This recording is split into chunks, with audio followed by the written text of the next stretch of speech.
zápas 51-30. Gól Prešov, hráč číslo 15. Michal.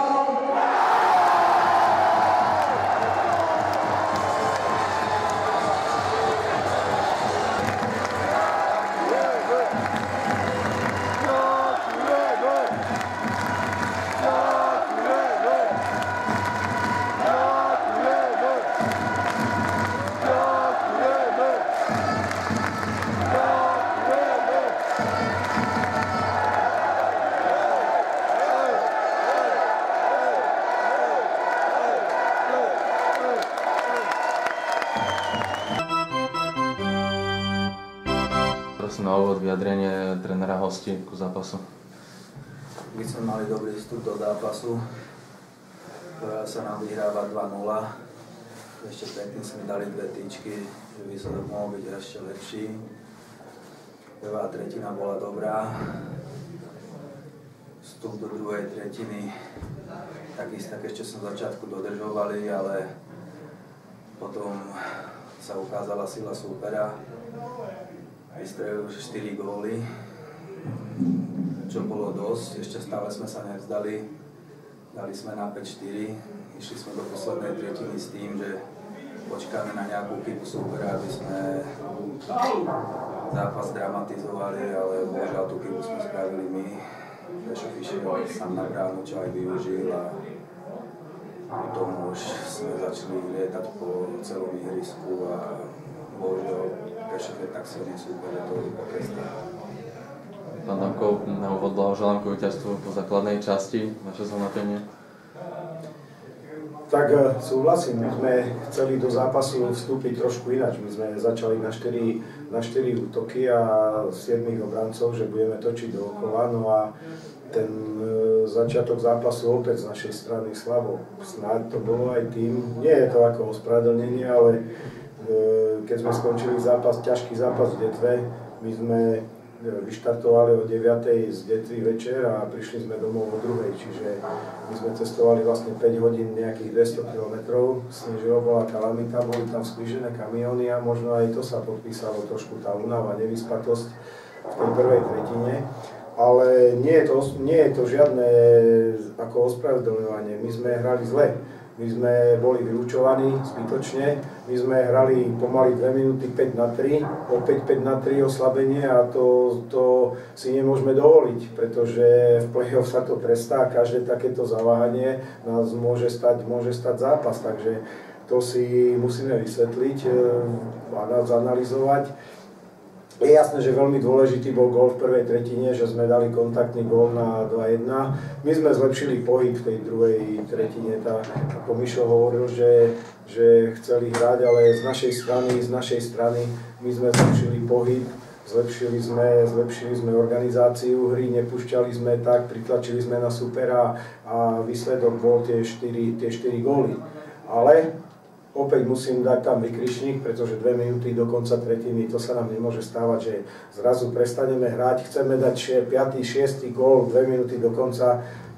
Tie dva momenty, proste ja to nestravím, aj keď sme vyhrali 9-4, ale ostávajú vo mne ako také memento a my si nemôžeme dovoliť dostať 2 góly v závere druhej tretiny. Proste nemôžeme si dostať, lebo kolega zobral time, určite im naordinoval svoje veci.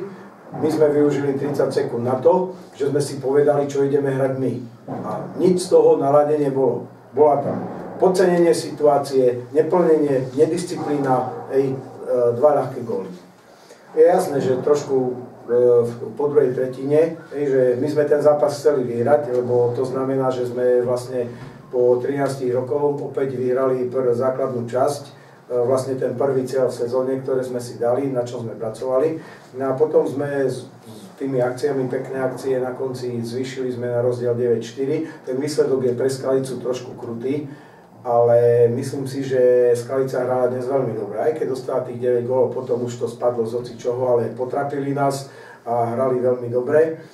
Naopak, ja sa opakujem, ale s prvou tretinou nemôžeme byť spokojní a s 2 minútami záverečnej druhej tretiny určite nemôžeme byť spokojní. Ale chlapcom sme vďační, že boli pevní, hlavne keď sme prehrávali 2-0 a ten výsledok sme otočili v náš prospech, takže sme víťazmi základnej časti, máme 2 zápasy do konca, pristúpime k tým zápasom zodpovedne, nebudeme nič vypúšťať a budeme sa pripravať, vlastne budeme čakať na supera, či to bude, zrejme to už bude asi Povazka Bystrica v prvom, no a potom už ďalej samozrejme na tie zápasy play-off sa budeme pripravať zodpovedne. Tréner Tomko, po 13 rokoch opäť s vami na lavičke, Prešov vyhráva základnú časť, aké sú to pocity? Musím sa priznať, že keď diváci 2 minúty pred koncom sa postavili a začali nám tlieskať, tak určite som cítil také zimomriavky na tele a som veľmi rád, že po príchode po 13 rokoch, kedy som opäť prišiel do Prešova, čiže odišiel som s víťazstvom v základnej časti, lebo vtedy sme v semifinále vypadli s Prievidzou, ale opäť sú to dobré pocity, príjemné pocity, že vo svojom rodnom meste sme opäť splnili ciele, aj keď pasovali iných kandidátov na víťazstvo v tomto ročníku, tak určite ma to trošku dojalo a som veľmi rád, lebo ja stále hráčom hovorím, že nič nie je lepšie ako odmena, keď sa postavia tí ľudia a začnú skandovať ich mená a odchádzajú zo štadióna s potleskom a to je najväčšia odmena pre hráčov, pre nás, trénerov, pre ľudí.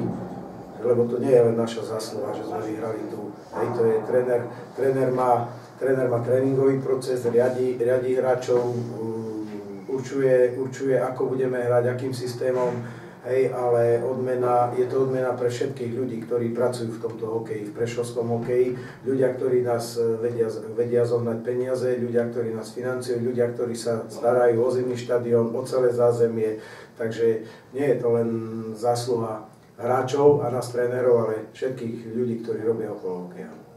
A som veľmi rád, že sme potvrdili víťazstvo v tejto sezóne a sú to veľmi príjemné pocity, obzvlášť preto, že človek pochodí po iných mestách, ale srdcovka je srdcovka proste. Človek tu vyrastal, zažil tu za žiakov, za Dora, za juniorku, za mužov dlhé roky a to je odmena za to, že tí ľudia vás zastavia aj v meste, lebo vás poznajú a hovoria, že tak, ten hokej sa trošku zbiera. To je najväčšia odmena pre